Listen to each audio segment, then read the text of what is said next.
Welcome to deck analysis and testing. Today we're looking at a rush deck. Royal Rebels are a group of light fiends that is based around the mechanic of tribute summoning using high level monsters. You can do the traditional way by tributing summoning using another tribute summoned monster, or you can use the other effects to increase your monster's level. This is made a million times easier with the skill, which lets you do that for basically free. Let's have a look at the cards. We're playing a whole bunch of fiends because of our skill. Let's have a look at our skill before we look at our cards. Royal Rebels Heavy Drive is a skill that you can get by leveling up your Roa, and you can only use the skill if you have monsters with 1400 or more attack be all fiends. So even though we are not playing entirely fiends, we're playing a lot of fiends because of our skill. And most notably, only non-fiend is Telepathic Agent, which is a light level 4, which has a attack that is lower than 1400, which can still be used under the skill's restriction. And you can increase the level of one level 4 light attribute monster by 1 until the end of the turn, and if you are the player going first, you have to return a card from your hand to the deck, but if you're going second, you can mill a heavy metal from your deck to your graveyard.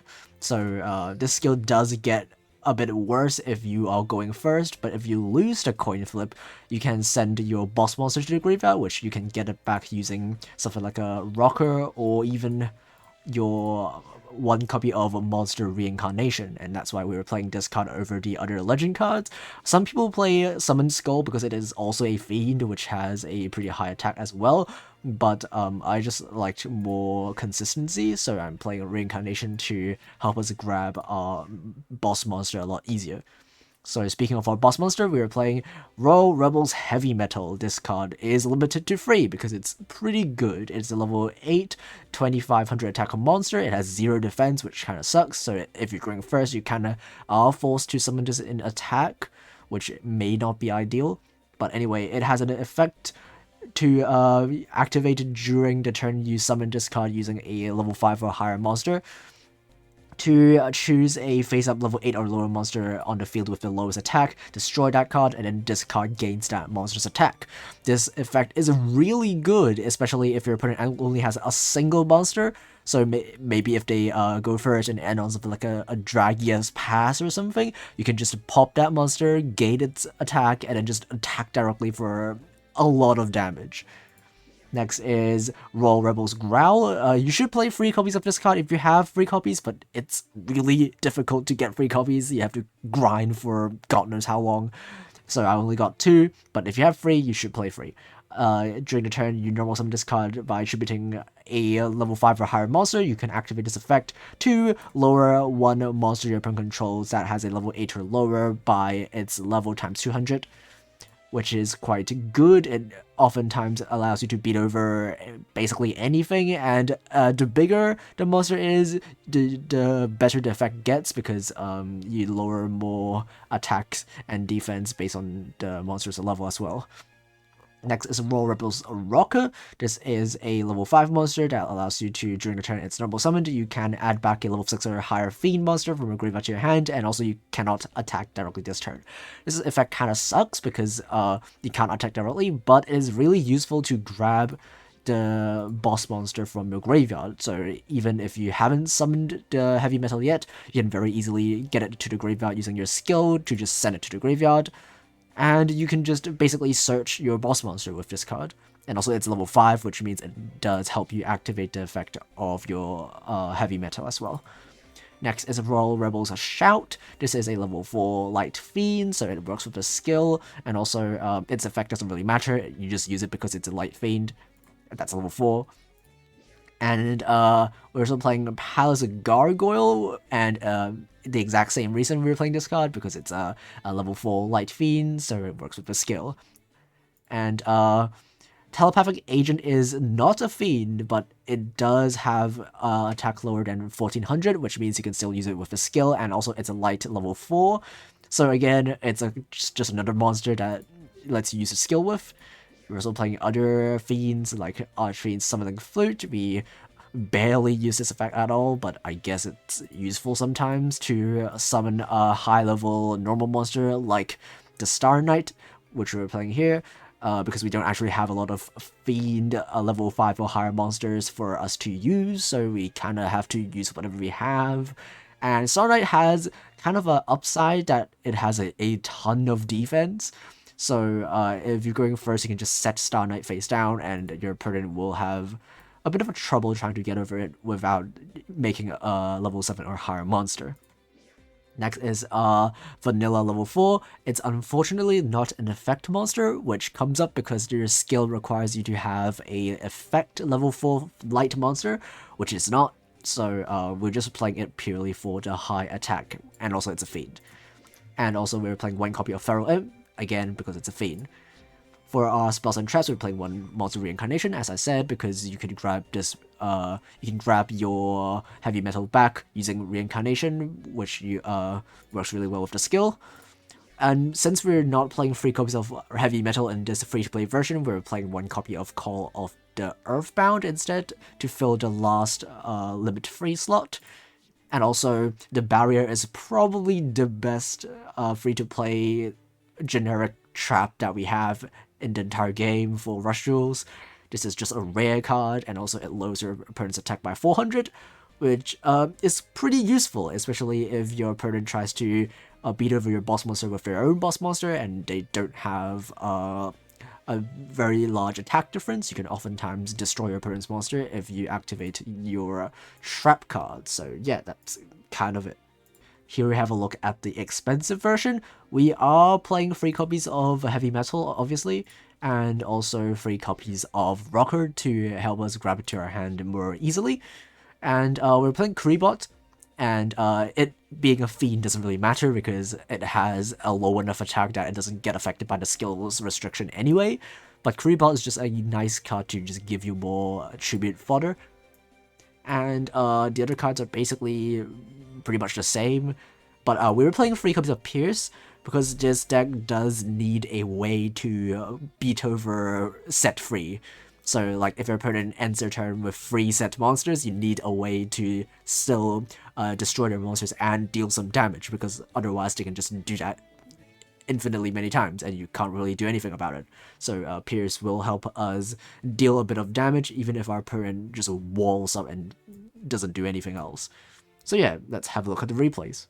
Okay, our first game is against Roman, and it's also a rank up match, so let's see what we can do. We are going second, which really benefits with the skill. Our opponent is going to set free and pass, so we're going to just normal summon 2 monsters, and then use our skill because we have a level 4 light. And instead of tribute summoning our monster, I figured we just attack their set cards because we have 2 monsters.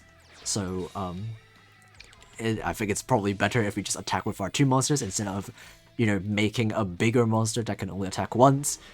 So our opponent is going to make their boss monster, summon a whole bunch of other things, gain a bit of attack, and then attack over everything we have. We're not going to use our 2 traps yet because they don't really do that much in this situation. So instead we're gonna, in our turn, summon a whole bunch of stuff, and then we're going to use a skill to make our monsters level 5, and then tribute summon our monster using the level 5 monster. So now we could use its effect to pop our opponent's monster, and gain a whole bunch of attack over our opponent's monster, and then he will be able to use his... Honestly, that's a hilarious skill. I love that so much. And he's going to use his skill and basically grab a whole bunch of good cards. He's going to guarantee himself to draw a Prima Gitarna, which beats over our monsters, but because of our 2 traps, we can change the attack target, so we won't lose this turn, at least. So, I'm gonna lower our opponent's monster's attack by a bit, so we take a bit less damage, and then during our turn, we'll draw a whole bunch of cards, and most importantly, we do draw a Rocker, which means we can grab back our boss monster and summon it again, and this will be enough for lethal. We're gonna make our monster level 5 by using our skill, and then tribute summon a boss monster using that monster, and then we're gonna destroy our opponent's monster, gain a bit of attack, and that will be enough for lethal. Okay, in our second game, we are unfortunately going first, which means every time we use a skill, we need to return a card from my hand back to the deck, which is not very good, but let's see what we can do. We're going to have a boss monster in our hand, but we won't summon it yet because I don't think it's a very good idea to make this card turn 1, because I'd rather to have more monsters in defense to block our opponent's attacks. Our opponent will summon a Summon Skull, which is annoying, but we should be able to beat over it. We're going to use our skill and unfortunately shuffle back a card from our hand back to the deck, but we will still be able to make our boss monster pop our opponent's low attack monster and then attack over his Summoned Skull. We're going to deal a bit of damage, and he is going to tribute summon his own Royal Rebel monsters. He's going to grab back the Summoned Skull, which we could have played, but I'd rather have Monster Reincarnation because it helps us grab our boss monster more easily. And you will see why Monster Reincarnation is so good. We're going to summon a whole bunch of monsters. We don't have access to our boss monster yet. We could grab it back with our rocker, but we can't attack directly. But we have our reincarnation, which means we can grab back our boss monster, pop our opponent's monster, and just attack directly for just a whole ton of damage. But like before he does that, he's just going to scoop. So I guess good game. In our third and final game, we're playing the expensive version, and again, we're going first. That's not very good. It was a Gut Pierce, which does pretty much nothing. And we have a whole ton of high-level monsters, which is really not ideal. We really need to draw some low-level monsters to even start playing. And the new draws we got aren't helping. But at least we got Pierce, so we could, you know, pierce for a bit of piercing damage, I guess. And yeah, he's going to use the funny skill again. I really love this animation. He's going to make Summon Skull and also Thunder the Thunder, and be able to beat over our monster and deal a whole bunch of battle damage, and hopefully we draw some low-level monsters, which we do, which is wonderful. We're going to shuffle back a high-level monster to raise our level to 5, and then we're going to tribute summon our boss monster. Heavy Metal will be able to pop the lowest attack monster. We're going to use Pierce on our other monster so we can attack his set card and also deal damage. He's going to use his skill to stack cards on top of his deck, and then be able to guarantee himself to draw a Romantic and the Prima Guitarna, which he will summon right now. And he will use the effect to be able to beat over our monster, but he only has 100 life points left, and he realizes that once my turn starts again, I can just attack his lowest attack monster, and any amount of battle damage will win me the game. So yeah, good game, good game.